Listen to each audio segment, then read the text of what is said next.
Hello and welcome to the Let's Talk Azure podcast with your host Sam Foote. And Armstrong. If you're new here, we're a pair of Azure and Microsoft 365 focused IT security professionals. It's episode 42 of season 5. Alan and I recently finished our season this year with our season finale. Here are a few things that we covered. The best new tech of 2024, worst fail of 2024, our favourite episodes, high-level stats, our predictions and plans for 2025. We've noticed that a large number of you aren't subscribed. If you do enjoy our podcast, please do consider subscribing. It would mean a lot to us for you to show your support to the show. It's a really great episode, so let's get started. Hey Alan, how are you doing this week? Hey Sam, not doing too bad. Pretty busy. How about you? Yeah, I would say I'm getting pretty excited. Two things, I think. The holiday season, AK for us, Christmas, is upon us. We're getting very close. I don't know if that's exciting or scary. I think that's a bit of both, that we're already midway through December as we record this. And this is literally our finale of season 5, which is, I think, mental to say, considering giving our year and what we've recorded. Yeah, it's insane. Yeah, I think you're right. The season, the holidays coming closer and closer. It's definitely great and scary that it's so soon. With only week and a half left of work probably, and so much to do. There's always that rush, isn't there? There's that September to Christmas rush. It might be budgets that need to be used, in-year goals that need to be achieved by customers, X, Y, and Z. But yeah, it is just always busy. Whilst navigating change freezes and things like that. Yeah. Yeah. Oh, we need to do all these things. Oh, but by the way, we're on lockdown from the middle of December, so you best get cracking, basically. Yeah, pretty much. Yeah, definitely. I'm starting to get not out of offices yet. I think that's going to be next week. I think I'm going to start to get out of offices, but I'm getting a lot of from the end of the week I'm going to be out. This is basically the plan. Good luck. Bye, basically. So my gut is that it's just going to generally get busier, and then just going to be a cliff of out of offices, and people not being around. Yeah, 100%. Yeah, definitely. Anything since our last episode that piqued your interest, Alan? Anything that we've seen? Tech-wise? No, don't think so. I've not really been snowed under in work, to be fair. Found some stuff. I just found some new controls in Power Apps. Oh yeah, I'm comparing a Power App at the moment. They look a lot nicer. Some modernised sort of controls and things like that. What, Canvas app controls, you mean? Yeah. Nice. Yeah. Make it easy and nice to look at. I've been doing that over the last couple of days. But yeah, let's get my head back round into that. It's great fun, but also terrifying at the same time. Try to remember everything that I used to do with that.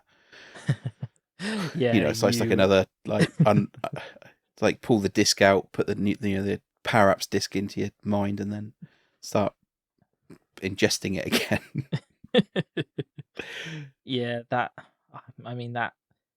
it, isn't it? It's kind of scary when you get an ask, something that you maybe done previously for a long time or been close to, and then you have a lot of time away from it, and then you get asked to do it again, and you're sort of pulling from your real long-term memory. And it's like, you never forget to ride a bike, but you're a little bit rusty. Do you know what I mean? And then it just slowly it comes back to you, right? It's in there somewhere.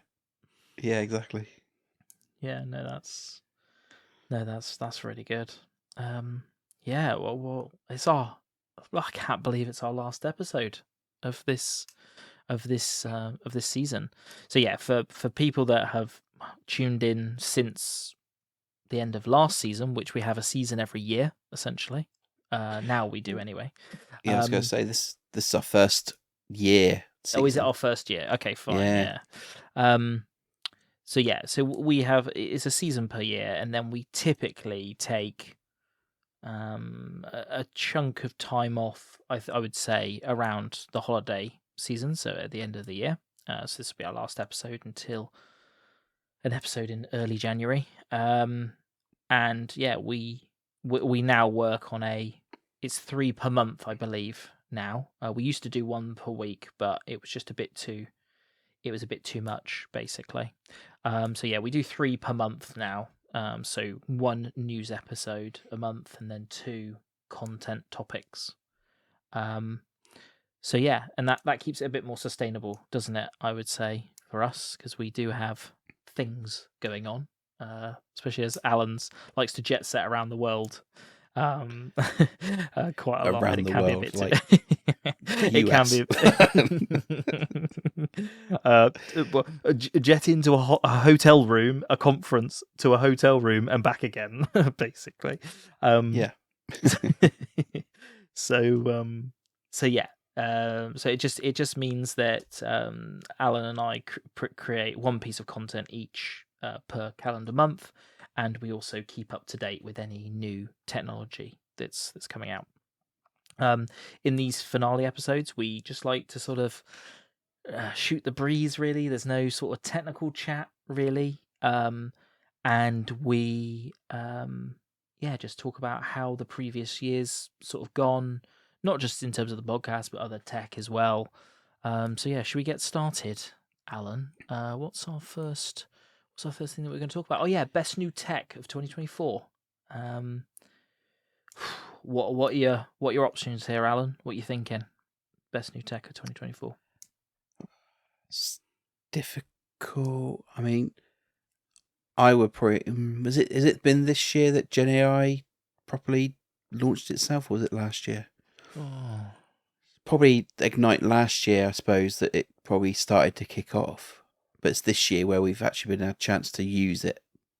Yeah, because there was a limit, wasn't there? Do you think it's been operationalized this year? I would say generative AI. That's what I feel like. That's, it's been layered onto everything. Yeah, and it's probably, like I said, the last 4 months of at least Copilot, it's got really good, really, like you said, operationalized. Yeah. In the day to day, there's so much now that I do use it for. Yeah, and over the past few weeks, I've been sort of putting my hand in my pocket and trying others as well, right? So I bought some credit on OpenAI.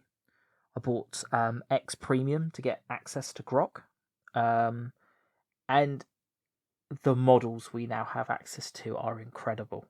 Like, it is scary, I would say. For me, I think what has been really eye-opening around generative AI is the ability for you to collate and index and search your own content. And I think that's what Copilot shows off really, really, really well, right? Yeah. Because as good as something like a ChatGPT is, whichever model you're using, I'm just talking generically, that is pre-trained web data, isn't it? Right? And I think a lot of what, not the generative side of it, but if you're looking for information, Google and blog posts have got you covered pretty well today, haven't they? Right? You could ask ChatGPT, write me a blog post on X topic, right? But you could also search for a blog post that's been written about that topic, if that makes sense, right? So I feel like for knowledge gathering, it is still a lot quicker and really accurate. So I'm not discounting it, but I think the real magic comes from when you are looking at your own data.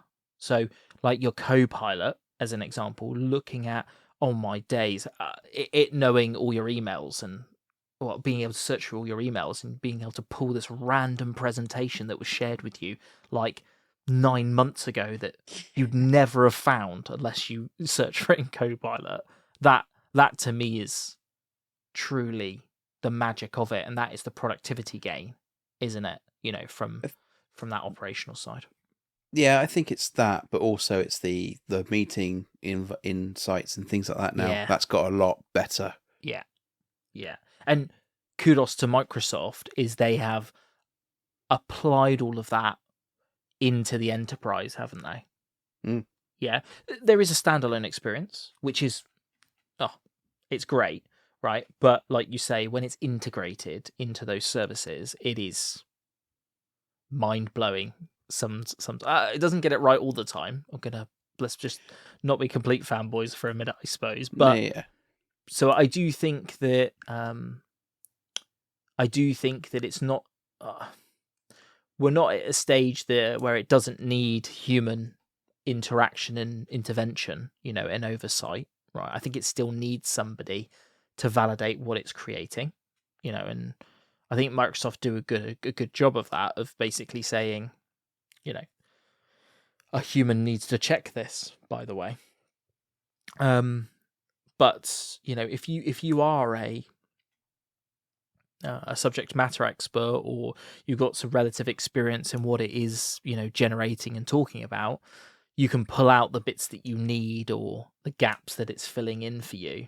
And it's a real helpful assistant at that point, isn't it? Yeah, exactly. I think it's like 80%, 90% of the job done with 20% of refining and correcting kind of thing. I think that's fair. Yeah, exactly. Yeah, and for me, not having to go to learn and look through Microsoft documents and documentation and getting it to pull from there it's been really valuable to me.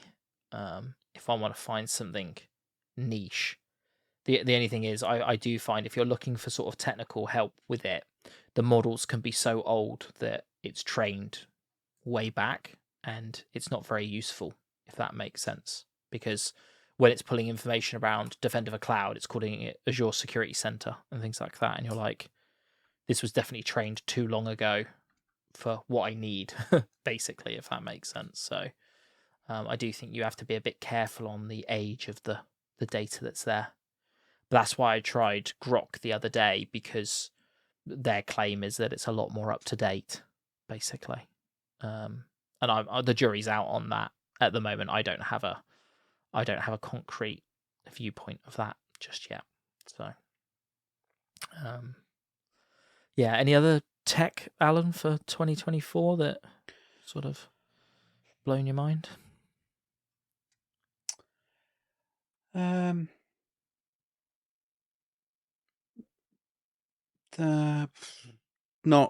can't think of anything generally. I mean, from a Microsoft perspective, exposure management, that sort of stuff was quite cool to come out. And obviously Security Copilot officially being fully launched, I think this year as well, and being more operationalized, I'm sure is probably fair to say for it. Yeah, didn't it go GA this year? Yeah. It was still in private over, because wasn't it like early this year that it went public or GA? Yeah, I think it was. Wasn't I think it? it was. Yeah. It was private. It was Microsoft Secure or something like that, wasn't it? Yeah, just it was. After that. Yeah, and GSA as well. Oh yeah, GSA was a good one this year. Yeah, I've seen such good feedback on GSA. Just as a product, right? I say we've used it. You've used it a lot more, right? But I've seen the output of that, and it is very impressive. I don't really know much other tech in that space. It's quite a new technology to me, if that makes sense. So I can't benchmark it with its peers, but from what I've seen, it's pretty damn good. Yeah, it's got improvements, but Pro Access is it just works. Yeah, exactly. Yeah, I also think one area for me is the new consolidated SecOps experience. I think Microsoft's push into these what are we calling it now? 2 or 3 portals now, something like that. Because you got, I don't know if you include Entra, but instead of having loads of different portals, they're amalgamating loads of different blades into one place, aren't they? So yeah, it's the consolidation into Defender XDR port has been hard. Been lots of that integration's been a lot this year. Yeah, definitely. Yeah, and I'd say the new Purview portal, great experience compared to the old compliance portal. The fact that the menu is dynamic on the left-hand side, so much less scrolling. I wouldn't say it's any quicker, so a bit of feedback there, but definitely, and I've seen that. The only downside I think on the data side is that they've sort of merged the structured and unstructured data together, and I think that has caused a lot of confusion for people. Yeah. When you're on E5 and you go into the Purview portal and it says you're on a free plan, and you're like, what? I'm not on a free plan. I'm paying quite a lot of money for this. But it's like, no. For this, you're on a free plan. So I do think that I don't think it's just been slapped together. I just think I think it's another new horizon that maybe customers aren't thinking about today. Maybe they've only really just started to get their heads around their unstructured data, right? And a lot of that's being driven by Copilot, etc. So structured data is like another mind-bending concept again, isn't it? What about the data that's sitting in Azure SQL? Never really thought about the lineage of that data and labeling it, etc. So, I know a lot of retention. Yeah. I know a lot of there are lots of customers out there that are thinking about that. A lot of enterprises that do, have had that for a long time, and they've got people in their organizations that are focused on that and managing those risks. But I think that's more of the rarity than anything else, right? So yeah. I don't really know what else from the Microsoft side. Exposure. I think exposure management and the new data. Is it called data exposure management now? I think is that the security posture management. Data security posture management. Yeah, sorry. Yeah. I think those types of consolidated posture tools are going to be quite big for customers because posture information has been spread in multiple areas, hasn't it? For a long time. So, like they've done with the administrative side, well, not just and the SecOps side of the Defender XDR merge, I think we are going to see a lot more posture merging. And I think that's where exposure management and the data side has now come from, right? Yeah. Yeah, exactly. So I think that's the two kind of exposure management side of things. Yeah.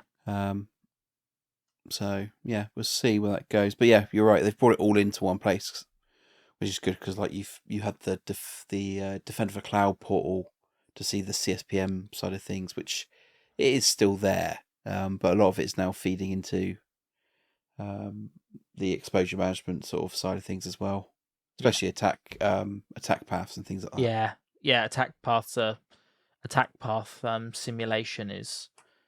Attack path mapping is big now, isn't it? And I think that really resonates with people as well because it's very visual, isn't it? It breaks down sort of. I think it communicates sort of defense in depth really well, and why? Because people can see it. They can say, "Oh, this resource is linked to this identity or this X, Y, and Z," and you can physically map it out and where you might want to put extra protections and focus in place. Yeah, well, you just kind of hit it on the head there that it might expose communication that you're unaware of as well between services. Without an absolute doubt, yeah. Yeah, because I did some Azure work for a customer in the year, and they were really concerned about reuse of credentials and plain text credentials in their environment. It was like a big topic of theirs. And Defender for Cloud Attack Path analysis had actually pulled a couple of instances out of it. And they went and remediated those really quickly. That was a big thing for them in their environment. And I do think when people see it, and was it more apparent because it was attack path, analysis? Maybe. That's what it felt like to me anyway. I've got no hard evidence for that. But it was just sitting there sort of in the portal. And it's sort of been overlooked, I would say, because there were a bunch of attack paths in there that were false positives. And they hadn't been cleaned up, if that makes sense. So I do think it is a bit of data overload and information overload for customers, but also there are some really rich, findings in there. Yeah. But I do think we need to get to a stage with customers where they're, or any organisations, I shouldn't just say customers, but organisations where they're thinking about posture management as a continual exercise, because it can change at any moment, can't it? So it's something that needs to be monitored and understood. Yeah, exactly. And it's also when you're building new services and things like that as well, isn't it? Or M&As, things like that. You bring that into the org, and then your posture increases or reduces either way, because of just that side of it. So yeah, we do see some customers, not customers, but organizations at least, like you said, do it once and then maybe do it in a couple of years' time and realize there's change there as well. Yeah, exactly. Yeah. No, nice. Yeah. Right, what else were we gonna talk about? Ooh, worst fail of 2024. Can be personal, can be corporate. I'll leave it to decide, up to you, Alan. What are you going for? I'm going to go for the obvious one. And I guess that would be the CrowdStrike incident. Yeah, that didn't help anyone really at all, did it? To be fair, just unfortunate it was them, I think. Yeah, I completely agree. With the amount of access antivirus and EDR systems have to, endpoints, it was kind of almost a matter of time, wasn't it? Until this type of incident happened, Yeah, I mean, it has brought in some, I think Microsoft have brought in some new frameworks around it so that if organizations do have that sort of level, they've got to comply with this framework now. Yeah. To try and reduce that incident or a similar incident happening. Yeah. I don't think it's to completely mitigate it, but I think it's just adding in some more best practice sort of scenarios, I guess, around it. Yeah, totally agree.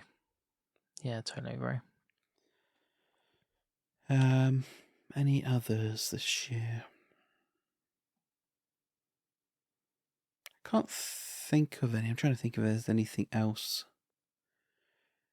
out there. I'm gonna. I don't know what to really call out, to be totally honest with you. I think Security Copilot, or no, sorry, it's now called Copilot for Security. No, Security Copilot. It's gone back. Sorry, right? Yeah. I think it had a bit of a rocky ride this year, I would say.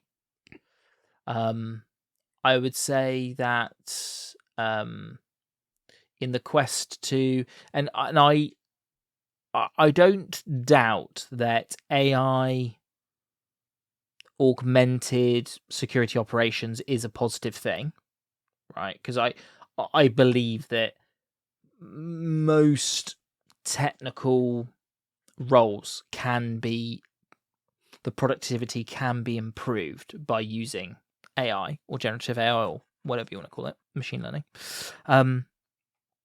But I kind of feel like it was a product that was a bit ahead of its time, if that makes sense. Like, as in, it was almost it was almost too big to start off with. They connected so many systems to it, and the people that I spoke to about it were in a bit of shock about how they would actually utilize it, if that makes sense. People that hadn't consumed the Defender suite /E5 didn't get enough value out of it because not all of their systems were connected to get the holistic viewpoints. And then people that had maybe didn't have big enough teams to really warrant the cost of it. That's sort of what I've seen. So I think it's a victim of its own. I think it's just ahead of its time. I think is my gut. Because more recently, as I've used it, it's been way more responsive. The answers that you get out of it are a lot more accurate than what it was originally.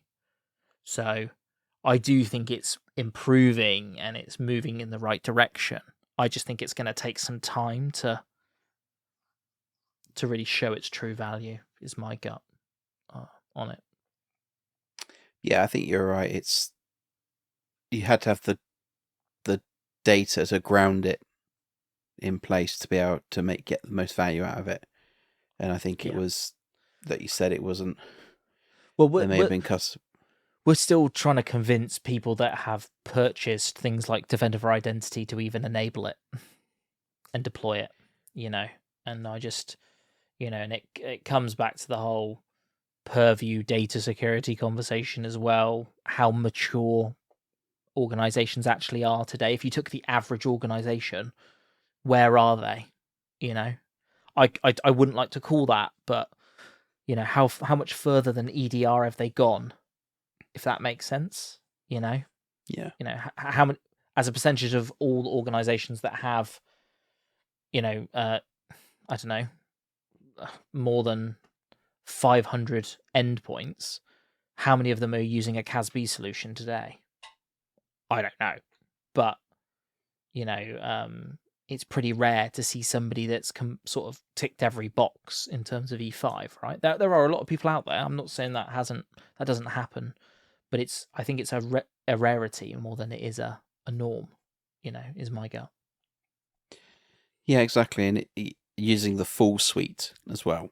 Yeah, is a rarity. Exactly. Yeah, because there are they do have organizations do have other solutions in front of or using them instead of Defender products. Yeah. Yeah. So and just to take it back to Security Copilot, is a lot of people that I've talked to aren't doing those day-to-day SEC admin duties, if that makes sense. So it's hard. It's not something they're doing today. Maybe they know they need to do it, but they might also be very resource constrained, and they might be like, I can't take this on. This is like a next year and beyond thing because I don't have the budget to even, or the time to even consider it, if that makes sense. So, because I do think that internal teams are trying to keep up with advances in technology, advances in different threat actors and their attack vectors. It's a constantly changing and evolving landscape. So, it is a real struggle for them to keep sort of up to date. Yeah. I don't know if there's anything else that you've. I think the only other one that I've just had taken a quick look at, and it's not to say a fail per se, but maybe there was just concern when it was launched, and that's Copilot Recall. Yes, true. Obviously had quite a backlash when it came out. Yeah. Around the screen grabbing every 5 seconds of your desktop. Yeah. And that at least at initial launch, Some users were able to access that information. Yeah. Getting past doing stuff the normal user would do. So if that's even words, but yeah, the concept I think was good. I believe it's still potentially an active thing, but I think a lot of organisations initially are disabling it if they've got a Copilot enabled CPU. Well, is it an NPU? Yeah, neural processing unit. Yeah. Yeah. So. Yeah, but I think for me, like the amount of good products that specifically Microsoft in this example put out versus their fails or near misses it's a very good ratio, isn't it? Right, like we've seen so much, haven't we? Like this year, like it's just every year I don't know if it gets better, more crazy, but it just feels like there's just been a lot of different things this year that have landed. So kudos to the engineering teams and product teams. Yeah, definitely.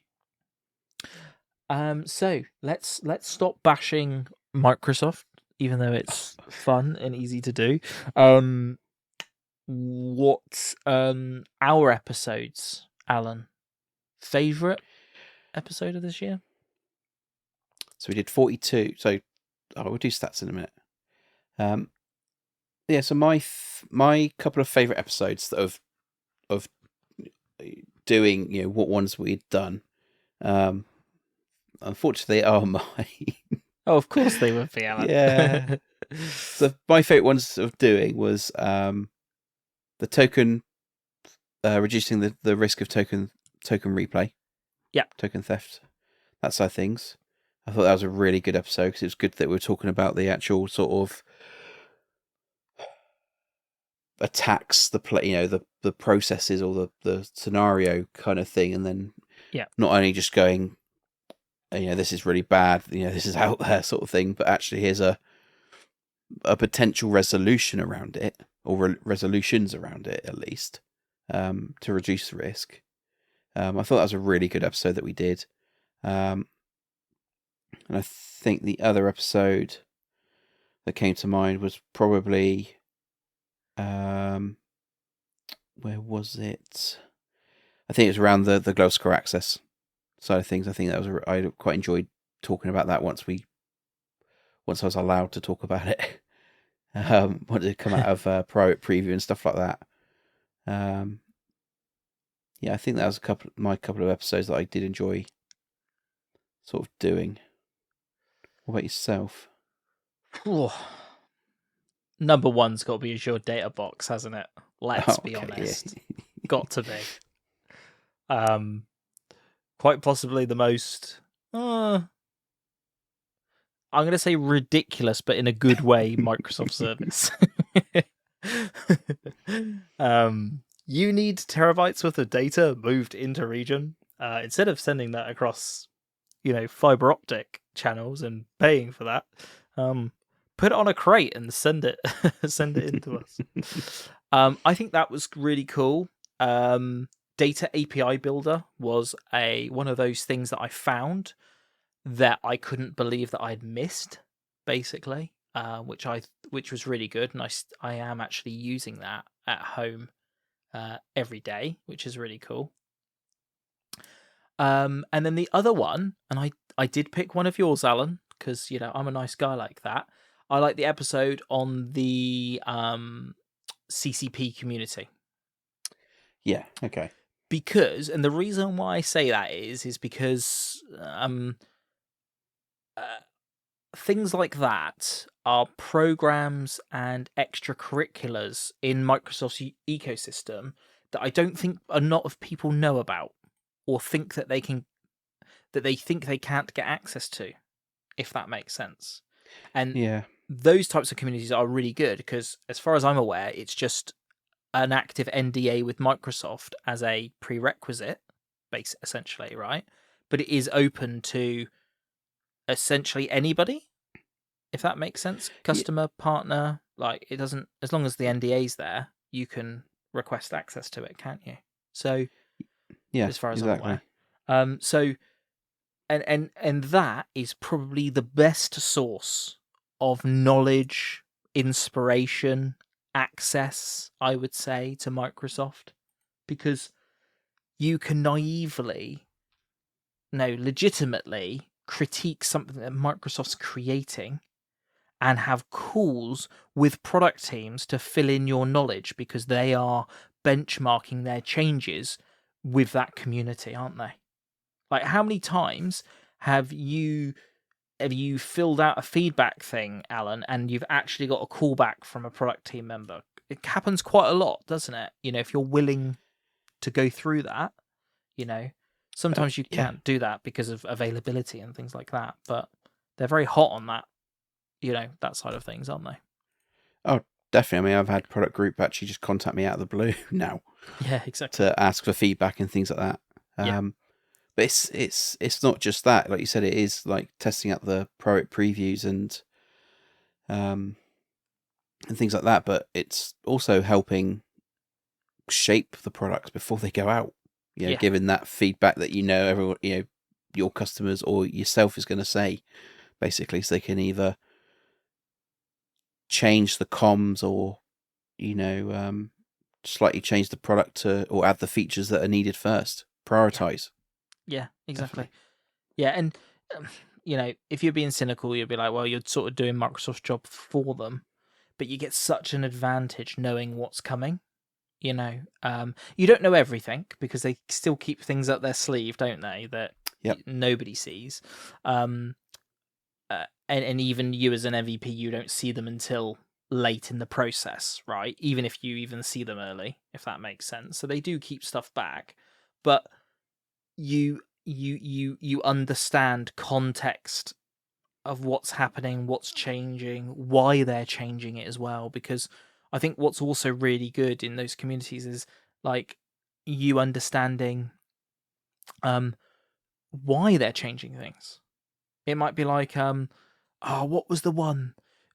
What I love getting is the emails from like the data, the purview one. Okay, this might not sort of be your thing, Alan, right? But what's great is when something pops in, because a lot of that sort of data program, they email you, right? Because they'll email you and they'll be like, we're testing like what was it, copying DLP policies, which was an absolute pain in the backside for a long time, right? Because for a long time you couldn't copy DLP policies, but then you'd get this email or you'd see a thing about a survey or there'll be a private preview around, copying DLP policies, and you're like, God, that's a great idea. Thank God that's coming. And it's almost like a safety blanket for you because you're like, oh, I've got to deal with this now, but I know they're actually wanting to change things, if that makes sense. So, yeah, I think it's sort of good.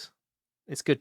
It feels good if you're in and around the technology to sort of peer into over the horizon, essentially. Yeah, and it helps you prepare for the release of it as well. Yeah. So it might, like you said, if there's changes to your work pattern, your BAU because of it, Yeah. at least you can be prepared for it and start getting ready for it, kind of thing. Because some of it sort of goes public preview, or it goes some of it even goes straight into GA. Oh yeah. Yeah, you don't even see. Yeah, exactly. So yeah. Right, Alan. What about some stats for this year? 40. If we're including this one, 42 episodes this year. Yep. So that is exactly the same amount as last year when we did 2 seasons. Wow. But technically, we had 2 finales, so we've technically done 1 extra episode of content. In theory. Wow, that is insane. That is insane. Wow. Well done, both of us. So we only had 10 weeks off. Well, it's just not good enough, is it? I know. No, yeah, it has been.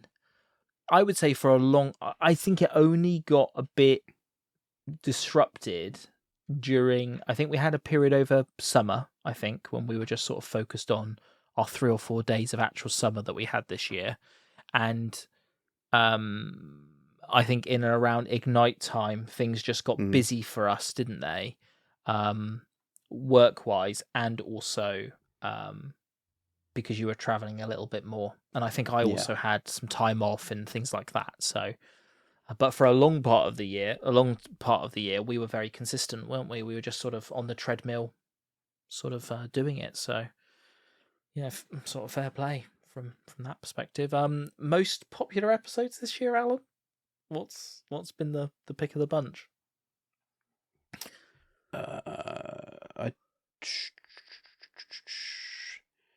I think GSA was up there. AI Studio, I think, was the biggest one this year. Yeah, I'm looking at the analytics now. I've got AI Studio as the top one. Kind of makes sense because that's gonna have a lot of crossover with other search terms, I would assume. But I think second I've got is managed identities for Azure resources. Yeah, which is interesting. I don't really understand. I know that area in Azure is quite not hidden and complex, but it kind of is, isn't it? Because I do. No, I don't know. I don't know whether that's fair for me to say. I don't see a lot of it being used, but I have also seen a lot of it being used, so I don't really know. But maybe it's a big concern for people. I think it's because it's always been the norm to do client ID in secret. True. That's been the norm to access services across Azure and things like that. Yeah, that is true. Yeah. And that you could at one point with like Azure automation accounts, I think you could put in your credentials somewhere and use them, sort of thing, and that all got nuked out, and it was to basically you can use managed identities or something like that, I think, eventually. So I think that all sort of pushed it. Yeah. The next one I've got is Microsoft updates in March. I don't know what happened in March. Microsoft Secure, wouldn't it? Yeah, could have been. Yeah. No, was that just before? No, it would have been March. It would have been end of it. Yeah, that would have been all the Microsoft Secure stuff, wouldn't it? Next to I've got is also Azure Backup and Azure Key Vault. So lots of Azure based. Well, it does kind of make sense. The name of our podcast. But yeah. Yeah, but they are not going. They're going to be. They are sort of. I'm not going to say legacy services, but they've been services have been there a long time. Yeah, Backup in Key Vault, haven't they? So it's just bringing them back into the light, I think. Yeah, definitely. Yeah, no, there's been a lot of like really, popular episodes, I'd say.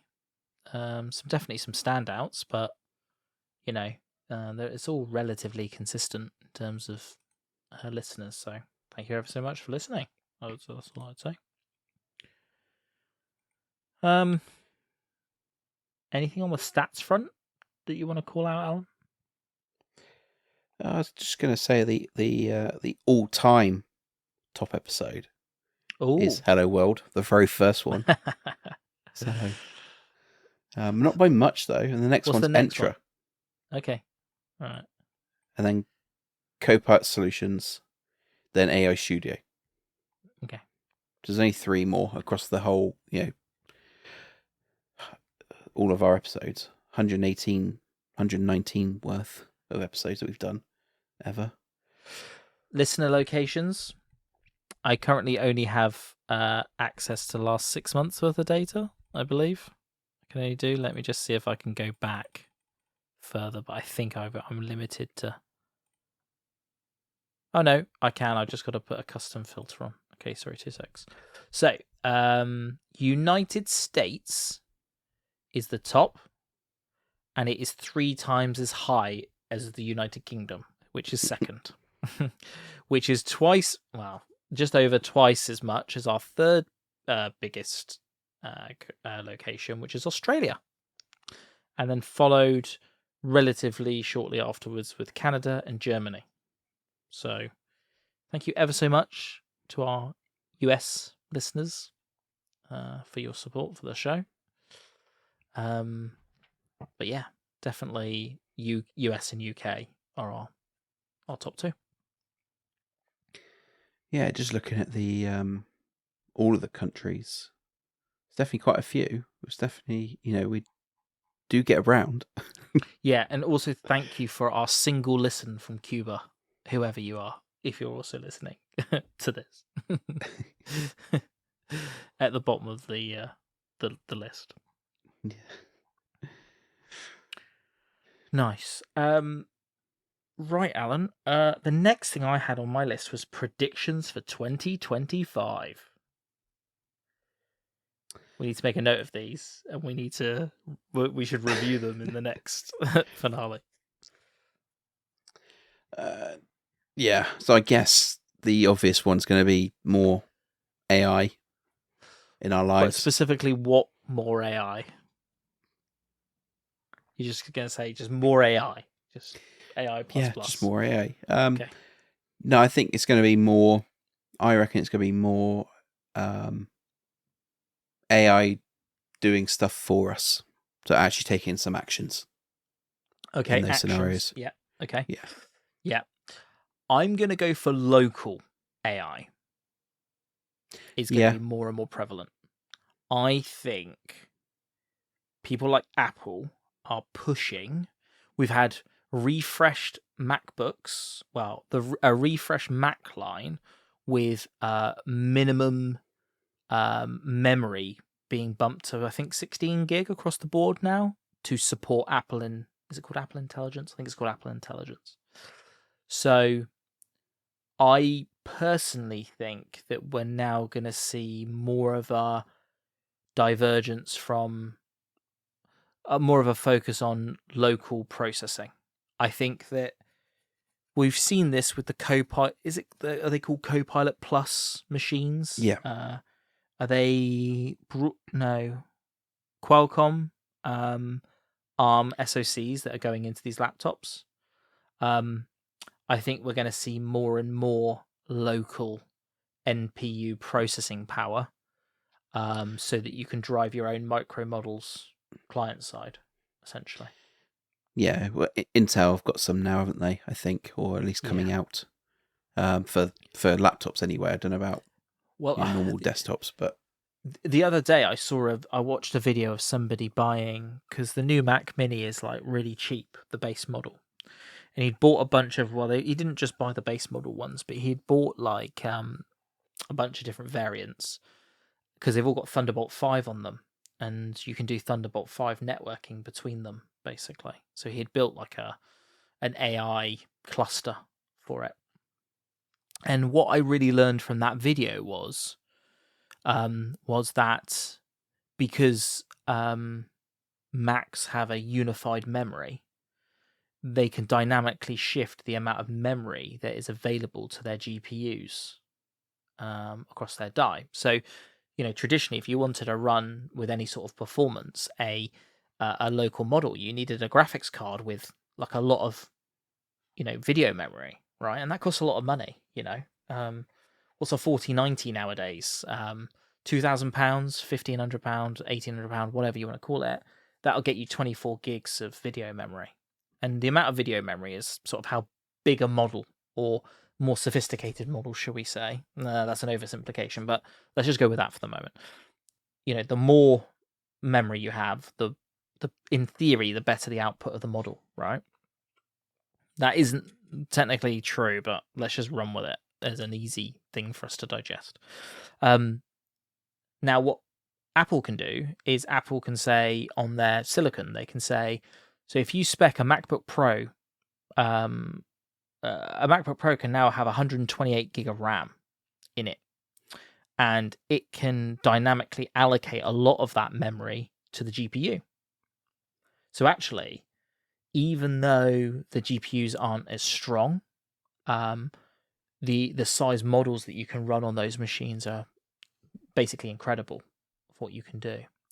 So I do think that we're going to see more of that in other areas. I don't know how these Copilot Plus machines work.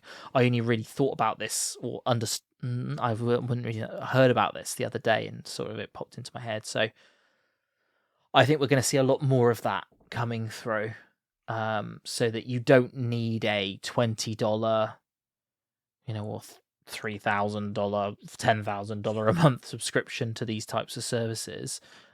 Your local machine is going to be able to take some of that processing away and allow people to scale. Bless my gut for AI. Yeah, that's probably fair. And like you said, I think from a hardware side, MPUs are going to be a standard thing, because you can imagine the use with them as well, just for like gaming, that side of things. Yeah, running your single player games, and the AI just pretty much beasting you. Yeah, well, I think we've seen examples of games now that are fully AI generated. Like, as in, the worlds are generated dynamically as you walk through them, basically. So everybody gets a different experience of the game, and you're just playing a model, basically, and it's just generating the environment around you. So, be interesting to see if generative worlds, become a thing. I assume they will do, because it's kind of here to stay, isn't it? Yeah, definitely. Any call outs of any Microsoft-y sort of things to sort of come? More consolidation of Portal. Yeah. Getting rid of other portals. Yeah. Yeah. Copilot being, like I said, more in everyone's day to day. Yeah, I think, because what are they calling them now? Agents, aren't they? It's like the Matrix, basically. Project Magic Agent, yeah. Stop bringing that specific one up. It's like you're making a statement. He's not. Yeah, I think to your point earlier, those agents are going to start to do more for us, if that makes sense. So I think that's going to be a very powerful thing. That's for sure. I did actually see today on one of the SharePoint sites I could create the SharePoint agent on it. Could you? Yeah, I was like, ooh, do I? I better check. No. Need to find out what the cost is, or if it's included. Yeah, I don't really want to make any more security type predictions, I don't think. I just think, like we see every year, there's going to be new novel threats that appear. There's going to be a whack-a-mole situation with them, I believe. And I think it's just going to be a never-ending sort of security battle, I think, personally. Yeah, this year was token theft, wasn't it? Really, was the key one rising from an attack perspective. Yeah, and from a risk perspective, I saw a lot of change in terms of data this year, I would say.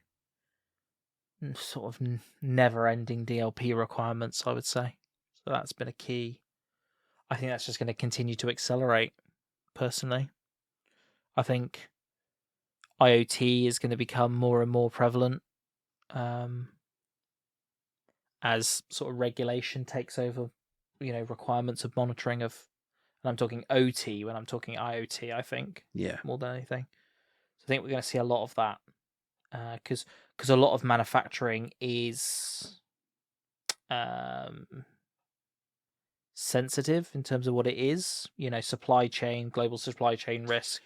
So I think we're going to see a lot of food, chemical, industrial, defense, etc. Need to layer on additional energy, etc. Critical infrastructure that's going to need to be prioritized. Yeah, I definitely agree with that. Yeah. So what's what are we going to do? God, we've been babbling on for 55 minutes nearly.